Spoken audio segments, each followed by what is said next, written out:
3 सवाल मैं इस पैनल के सामने रखूंगा।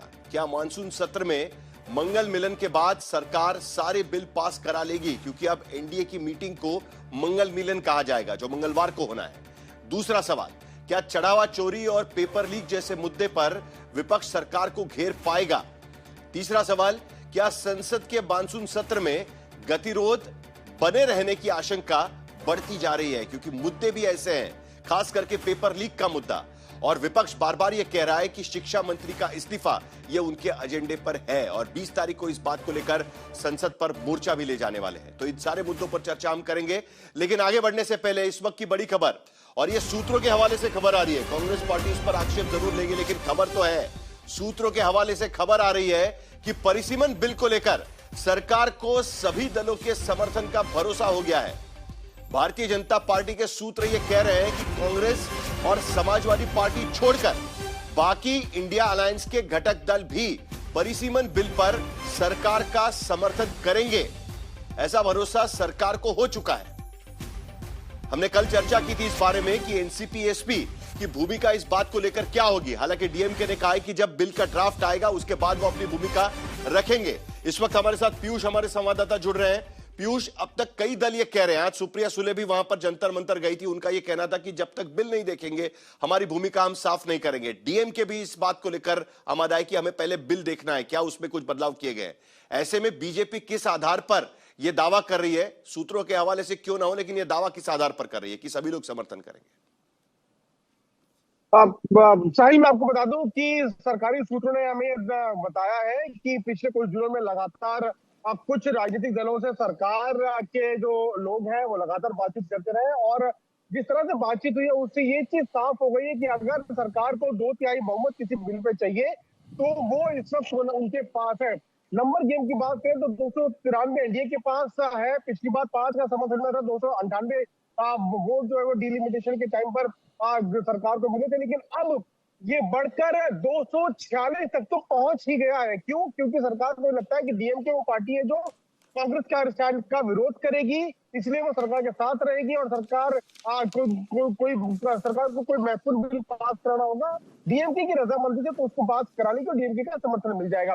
लेकिन पीयूष, एक बात नहीं समझ में आ रही है, और इसको लेकर सरकार के सूत्र क्या कह रहे हैं वो भी जरा बता दीजिएगा, क्योंकि जो बिजनेस की लिस्ट आई है जिसमें बिलों का जिक्र किया गया है, उसमें 3 बिल तो मुझे साफ दिखाई देते हैं कि इनकम टैक्स अमेंडमेंट बिल उसमें दिखा गया है, जो लिस्ट यहां पर दिख रही है। राष्ट्रीय गान का अपमान करेंगे तो दंडनीय अपराध बनाएंगे, वो वाला एक बिल है, और लेजिस्लेशन है जिसको जो सुप्रीम कोर्ट के जजेस है उनकी संख्या को लेकर। लेकिन कहीं भी अगर इतना ही कॉन्फिडेंस है तो परिसीमन का बिल का जिक्र इस पे क्यों नहीं किया गया है? देखिए, ये बात बिल्कुल सही है, और इसको लेकर हमने चर्चा की थी अपने सूत्रों से, तब हमें ये जानकारी मिली कि ये वो बिल है, परिसीमन का बिल, जिसको जो कॉन्स्टिट्यूशनल अमेंडमेंट बिल है, और इसको लेकर सरकार को कुछ घंटों पहले या कुछ दिनों पहले ही जानकारी देनी होगी, और उसके लिए सरकार पूरी तरह से तैयार है। जब पूरी तरह से कॉन्फिडेंस सरकार हो जाएगी कि हाँ इतना नंबर हमारे पास है, तो सरकार इस बिल को लेकर आएगी, ये भी हमें सूत्रों ने बताया है। अब ये बात तो निकल के सामने आ रही है कि अभी की जो स्थिति है संसद के अंदर, उसमें समाजवादी पार्टी इसलिए समर्थन नहीं करेगी क्योंकि उत्तर प्रदेश में विधानसभा चुनाव है, वो बीजेपी के साथ खड़ी हुई नजर नहीं आना चाहती। वहीं कांग्रेस एक प्रिंसिपल अपोजिशन पार्टी है, इसलिए वो समर्थन नहीं करेगी। इसके अलावा लगभग सभी दल इस बात को लेकर मान गए कि परिसीमन का बिल महिला आरक्षण से जुड़ा हुआ है। यही तो मुद्दा है। जयराम रमेश जो प्रेस कॉन्फ्रेंस कर रहे थे, बहुत शुक्रिया पीयूष, क्योंकि अब नए अभी जॉइंट पार्लियामेंट्री कमेटी की 130th अमेंडमेंट बिल को लेकर जो रिपोर्ट है वो भी आ चुकी है। तो हो सकता है कि इस बार वो बिल इंट्रोड्यूस किए जाए जिसमें प्रधानमंत्री, मुख्यमंत्री और मंत्रियों को सत्ता से बाहर करने का रास्ता खुल जाएगा, क्योंकि 30 दिन अगर वो जेल में रहते तो वो बिल शायद लाया जाए, लेकिन हालांकि वो भी इस लिस्ट में दिखाई नहीं दे रहा है। लेकिन शहजाद, यही तो जयराम रमेश कहते हैं कि सरकार कहती कुछ है और करती कुछ है, यानी बिल की लिस्ट आप कुछ और दे रहे हैं, लेकिन हो सकता है कि सूत्र आपके बता रहे हैं कि हमारे पास तो 360 तैयार हो गए, आराम से हम जीत जाएंगे, तो वो बिल आएगा कि नहीं आएगा? देखिए, जहां तक कहते कुछ है और करते कुछ है का सवाल है, तो ये ट्रैक रिकॉर्ड तो राहुल गांधी और कांग्रेस पार्टी का है। 2018 में इन्होंने बोला कि पार्लियामेंट में हम प्राइस हाइक की चर्चा चाहते हैं, फिर रफाल लेकर बैठ गए, हाउस को डिसरप्ट किया। 2020-21 में इन्होंने कहा कि पेगासस को लेकर चर्चा चाहिए, हाउस को डिसरप्ट किया। 2021-22 के बाद कोविड को लेकर चर्चा की मांग की, हमने बोला चर्चा कीजिए कोविड पर, तो उस समय पर दूसरी रिपोर्ट लेकर, विदेशी रिपोर्ट लेकर बैठ गए, कभी हिंडनबर्ग के नाम पर, कभी कोविड वैक्सीन पे ओसीसीआरपी के सोरोस की रिपोर्ट के नाम पर, और जो रिपोर्ट उन्हीं के साथ ही शरद पवार जी ने खारिज की, सुप्रीम कोर्ट ने खारिज की। तो आज तक तो ट्रैक रिकॉर्ड पार्लियामेंट में कॉन्सेंसस बोलकर कॉन्फ्रंटेशन करने का, डिस्कशन बोल के डिसरप्शन करने का, ये तो कांग्रेस का रहा है। अच्छा, आपने बोला देखिए सब कुछ मंगल मंगल होगा, हमारे यहां तो मंगल मंगल मंगल मिलन है, पर वहां पर तो जंगल और वहां पर जिस प्रकार से जलन है उसका एक तो आपको उदाहरण हर रोज देखने मिलता है समाजवादी पार्टी बनाम कांग्रेस पार्टी का। भाई देखिए, राहुल गांधी के पास जनमत नहीं, 99 चुनाव हारे, ये समझ में आता है। उसके बाद उनके पास जो है जनपद भी नहीं बचा, क्योंकि पंजाब में कांग्रेस वर्सेस कांग्रेस, केरलम में कांग्रेस वर्सेस कांग्रेस, तेलंगाना में कांग्रेस वर्सेस कांग्रेस, मीनाक्षी नटराजन को हटा दिया, हर जगह कांग्रेस वर्सेस कांग्रेस चल रहा है। परंतु अब संगत भी नहीं बचा।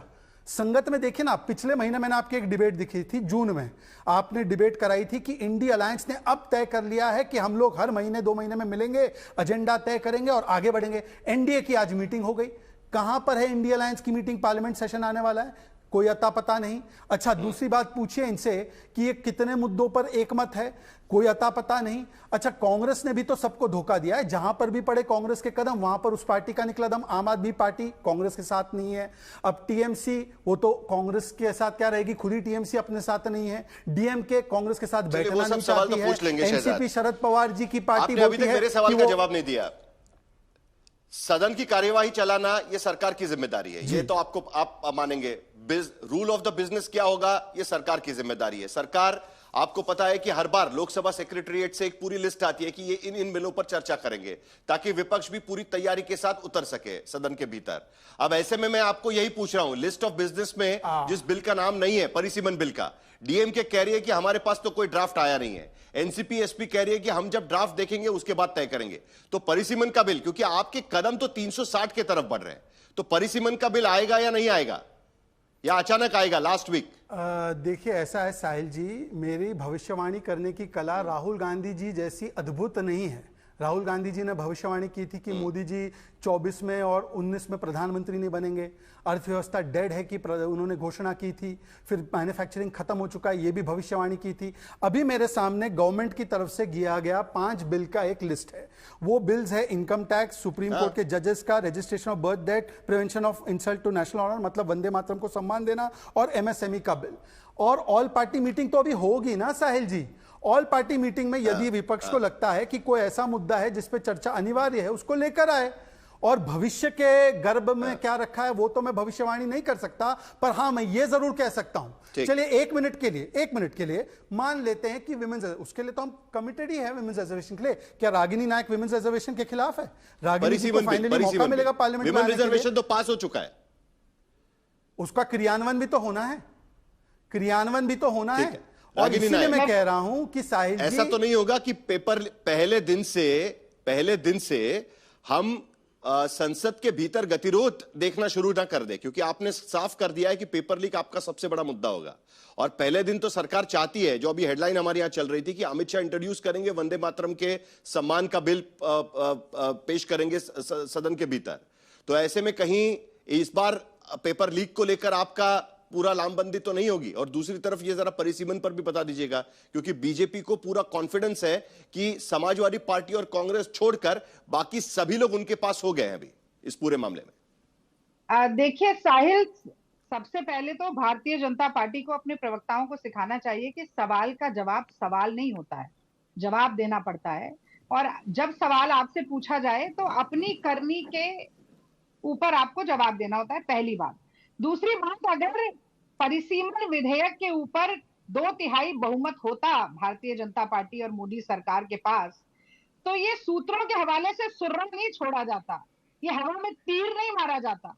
संसद में जाकर वोटिंग करवाकर सीधा 2/3 बहुमत सिद्ध किया जाता। तो ये इस तरीके की भ्रम फैलाना, अफवाहें फैलाना, कहीं ना कहीं इधर उधर की बातें करना, ये सब इनके पहले पुराने आजमाए हुए हथकंडे हैं। लेकिन मैं पहले तो यही कह दूं कि काट की हांडी बार बार नहीं चढ़ती। और मैं याद दिला दूं 17 अप्रैल, और उसके लिए ये भी कहना चाहती हूँ कि हजारों ख्वाहिशें ऐसी कि हर ख्वाहिश पे दम निकले, और बहुत निकले मोदी सरकार के अरमा, लेकिन फिर भी कम निकले।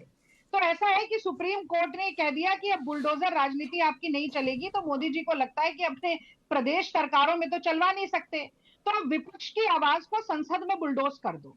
लेकिन किसी भी तरह से भारत के संघीय ढांचे पर, संविधान पर, लोकतंत्र पर प्रहार करने वाला कोई भी विधेयक आएगा तो वो कैसे औंधे मुंह गिरेगा, ये 17 अप्रैल की तारीख ने सिद्ध कर दिया। वो ऐतिहासिक तारीख थी, विपक्ष की एकता का भी स्वाद चख लिया मोदी सरकार ने। और ये भी मैं कह देती हूँ कि निकलना खुल्द से आदिम का सुना था, लेकिन बहुत बेआबरू होके लेकिन रागिनी जी, संसद से निकले। तो साहिल ये ना करें, वो तारीख अब इतिहास हो चुकी है रागिनी जी, वो तारीख अब इतिहास हो चुकी है, अब मामला आगे बढ़ चुका है। अब हम जरा आज भविष्य की बात तो बाद में करेंगे, लेकिन वर्तमान में देखिए क्या हो रहा है, भूमिकाएं बदल रही है धीरे धीरे।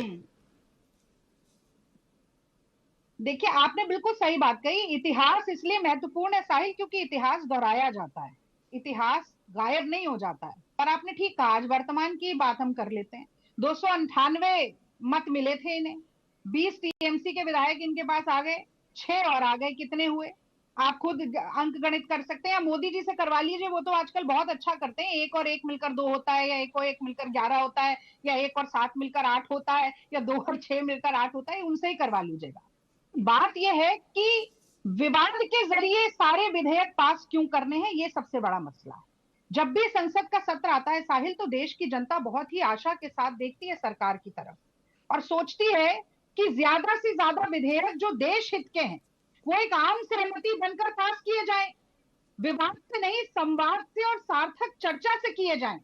लेकिन मेरी मुर्गी की 1.5 टांग तो 1.5 टांग, माय वे और द हाईवे, ये तो नहीं चलेगा ना। योगी और मोदी सरकार जो डबल इंजन की सरकार है, उसकी नाक के नीचे कौन सा ऐसा चौकीदार था जिसकी दाढ़ी में तिनका है, जो बचाना चाह रहे चोरों को कि राम के नाम पर लूट हो गई और सरकार कंबल ओढ़े सोती रही। ये तो इस पर सवाल पूछा जाएगा। आज देहरादून में है राहुल गांधी जी, कोटा के बाद छात्रों की गूंज और उनकी हुंकार आज वहां सुनाई दे रही है। 10 साल में 90 पेपर लीक हो गए साहिब, 48 बड़े पेपर जो है वो दोबारा लेने पड़े, 22 बड़े एग्जाम कैंसिल हुए हैं, 6.5 करोड़ छात्रों का भविष्य अधर में लटक गया। लेकिन धर्मेंद्र प्रधान का इस्तीफा नहीं हुआ। जिस एनटीए के बैन करने की बात की गई और मांगी एनटीए बैन करने की बात की गई, उसी एनटीए की सिफारिश पर टेलीग्राम को बैन कर लीपापोती कर दी। धर्मेंद्र प्रधान की जगह आप सीबीएसई के कुछ लोगों का तबादला कर देंगे और सोचेंगे कि हो गया, नहीं हो पाएगा। इस पर चर्चा तो ये गतिरोध कैसे रुकेगा फिर रागिनी, आप बताइए कि ये गतिरोध कैसे रुकेगा, क्योंकि विपक्ष जब सदन की कार्यवाही के लिए जा रहा है तो इस मुद्दे के साथ जा रहा है कि जब तक इस्तीफा नहीं होगा हम सदन ही नहीं चलने देंगे। इसी मुद्दे पर हम बात करेंगे साहिल जी। तो जब तक तो ये कैसे होगा? मैं आपको बताती हूँ कैसे होगा, मैं आपको बताती हूँ। एक तो सिर्फ जुबानी जमा खर्च से नहीं होगा कि आप 19 जुलाई को कहें कि सर्वदलीय बैठक होगी, लेकिन उस बैठक में सुन जरूर लें, पर करें सिर्फ अपने मन की। केवल अपने मन की बात से नहीं चलता। जन गण मन, पहले जन आता है, फिर गण आता है, फिर मन आता है। मोदी जी उल्टी गंगा ना पाए। और दूसरी बात, मन की बात से नहीं होगा, थोड़ी विपक्ष की बात भी सुननी होगी। हाँ साहिल जी सुनिए ना, एक लाइन, चलिए एक लाइन सुन लेते हैं। और शहजाद एक लाइन उनको बोलिए। उनका काफी लंबा हो गया भाई, हमको भी तो मौका दीजिए। ऐसा थोड़ी है कि अरे कुछ नहीं, आप पट्टी लेकर मत बैठिएगा, इंच से कुछ नहीं होगा। आपको भी बहुत लंबा समय मिलता है शहजाद। बैठा हूं, घड़ी तो वैसे भी इनके साथ नहीं है। मैं यहाँ पर स्पीकर के पोजीशन में तो हूं नहीं। चलिए रागिनी एक लाइन। देखिए, इनको ये भी समझना चाहिए, ये भी भाजपा को अपने प्रवक्ताओं को सिखाना चाहिए कि 2 कान और 1 जुबान दिए, थोड़ा सुनने का भी धैर्य रखें। Rule of business, list of business, दोनों पूरी तरीके से सरकार की जिम्मेदारी है। अगर अमित शाह जाकर भाषणों में कहते हैं कि 50% सारे प्रदेशों की सीट बढ़ेंगी, लेकिन उसके बाद जब विधेयक आता है तो उत्तर पूर्वीय राज्यों और दक्षिण के राज्यों के हक को मार लिया जाता है, हिस्सा चोरी होती है, तो वो कैसे बर्दाश्त होगा ना। आपके तो मुंह में राम, बगल में छुरी है।